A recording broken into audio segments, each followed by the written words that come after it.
Ši informacija, kurią tau dabar pasakysiu, yra slapta. Negali išeiti niekur. Nei publika, pas nieką. Niekas jos negali išgirsti. Pirma, sukelk masinį konfliktą. Užkariauk žmonių širdis ir patapk jų išvaduotojų. Tu gauk jų meilę, tapk jų draugu, kol galiausiai jie tavim pasitikė. Antra, sumažink žmonių priėjimą prie žiniasklaidos ir medijos. Sumažink jų žinių ribas. Trečia, pradėk skleisti propagandą. Pradėk skleisti savo žinutes, normalizuok smurtą.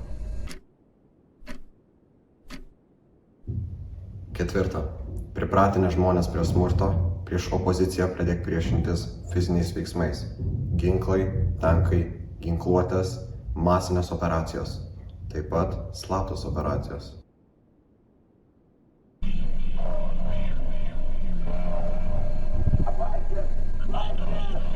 Galiausiai prisimink, tu tai darai dėl pasaulio, ne dėl savęs.